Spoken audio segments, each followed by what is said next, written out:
Mas Media, dari Mas Astrio dan juga Mas Uki kita dengarkan argumentasi bahwa sebetulnya efisiensi ini, dana-dana yang terkumpul dari efisiensi ini akan direalokasi, akan direfocusing atau disebut diinjek ke kementerian-kementerian lain yang membutuhkan. Nah, apakah sebetulnya konsep itu, solusi itu bisa diterima sebagai bagian dari manfaat efisiensi?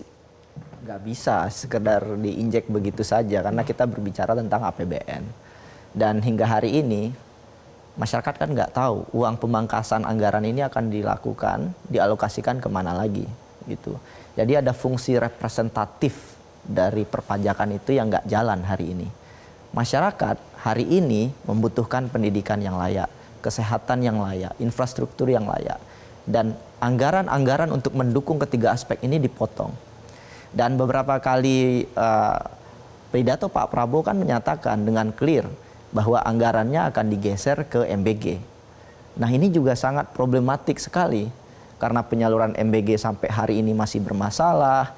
Bahkan juga katanya UMKM dilibatkan, faktanya hari ini pengelolaannya sangat sentralistik. Ini belum tentu langsung memberikan nilai tambah kepada masyarakat.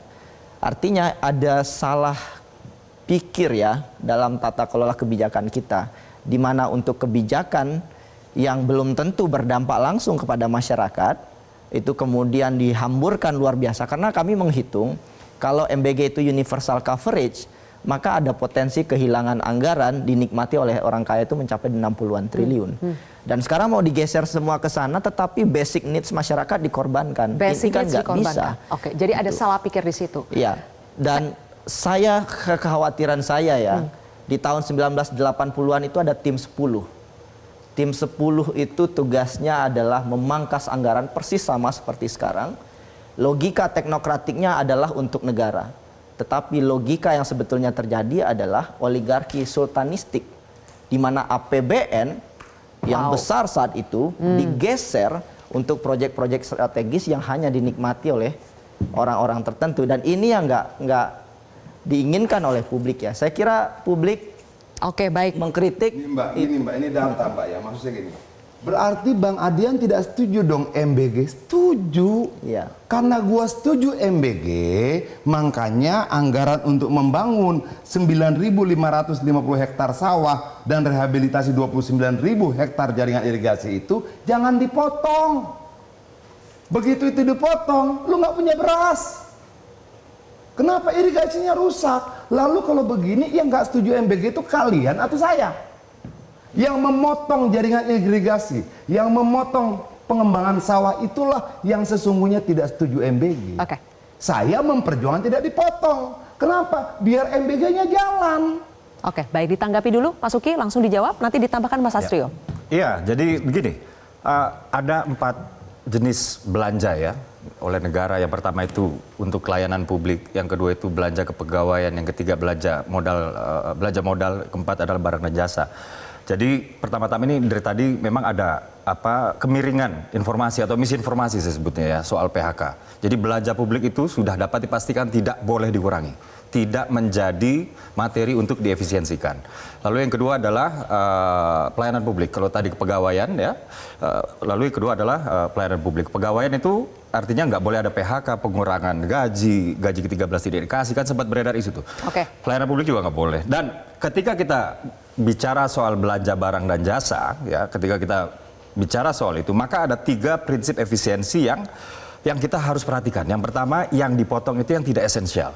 Yang tidak esensial. Yang kedua, tapi yang terdengar yang dipotong itu yang tidak berdampak. Apa yang dipotong? Dari tadi yang sebelah sini esensial semua katanya yang dipotong. Beasiswa untuk 600.000. Yang ketiga adalah yang rawan bocor. Itulah dia apa yang menjadi spirit dari Inpres tersebut ya. Kalau misalnya kemudian ada yang esensial, kalau misalnya kemudian ada yang sebenarnya berdampak, kalau kemudian misalnya ada yang sebenarnya nggak rawan bocor, tapi kemudian tetap diefisiensikan. Dan ini kan item-item ini kan dirumuskan oleh menteri, dirjen atau sekretaris kementerian ya. Itu dapat kami pastikan bahwa orang-orang tersebut tidak memahami spirit dari Inpres nomor 1 tahun 2025 tersebut. Jadi salah yang melakukan efisiensi itu. Proses dinamikanya itu sangat sehat sekali. dari Inpres kemudian Kemenq ke Kementerian Sektor, lalu dibahas bersama DPR dan lain-lain. Dan ini dibuka prosesnya secara seterbuka mungkin, masyarakat dapat melihat.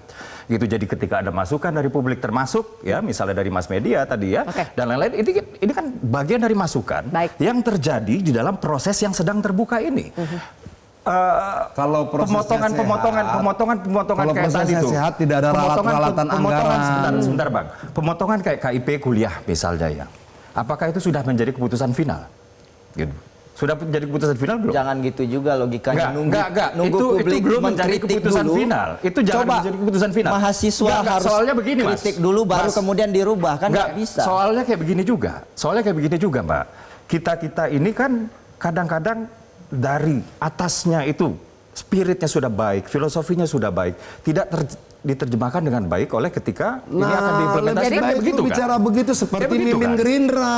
Kayak begitu kan? Admin Gerindra bilang ada yang kemudian, salah nih. Ada yang terjemahan. salah. Kemudian, Nah, itu kemudian lebih Bang Adian. clear. Pak Kemudian Prabowo bilang Bang Adian. ada anak-anak Nggak di usah bawahnya itu yang berputar-putar melawan. pembangunan gedung dipindah ke kementerian ini. Kalau itu kan betul Bang, itu sebelum efisiensi dan nggak ada baik. hubungannya. Mungkin Abang Bukan, karena di maksud komisi gua yang begini. bukan Begini ada maksud Kementerian gua. PU. Dari Jadinya mana Abang nggak lu tahu. minta rakyat Jadinya Abang memahami mengatakan logika itu lu, dihapus, padahal nggak dihapus, kementerian Bang. yang menyusun Saya kurikulum hanya- program Baik, pendidikan. oke. Saya hanya Lu meluruskan minta yang untuk bangun gedung. misinformasi Bang. Jadi nggak dihapus renovasi itu. Baik. Ya, jadi Oke. kemudian DPR kan dilibatkan juga. Jadi ini kan prosesnya sehat. Ada Oh, poin? tidak The dong. democracy works. DPR dilibatkan dalam penyusunan APBN, RAPBN menjadi APBN, Ya. APBN menjadi undang-undang.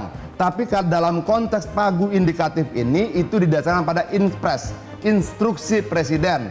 Dia datang ke DPR Oke, Bang hanya Adian. untuk minta persetujuan tok.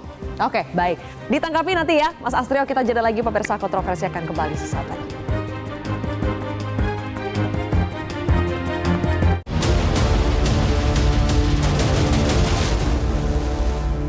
Dipersembahkan oleh Jelajahi cara baru mendapatkan informasi. Download Metro TV Extend sekarang.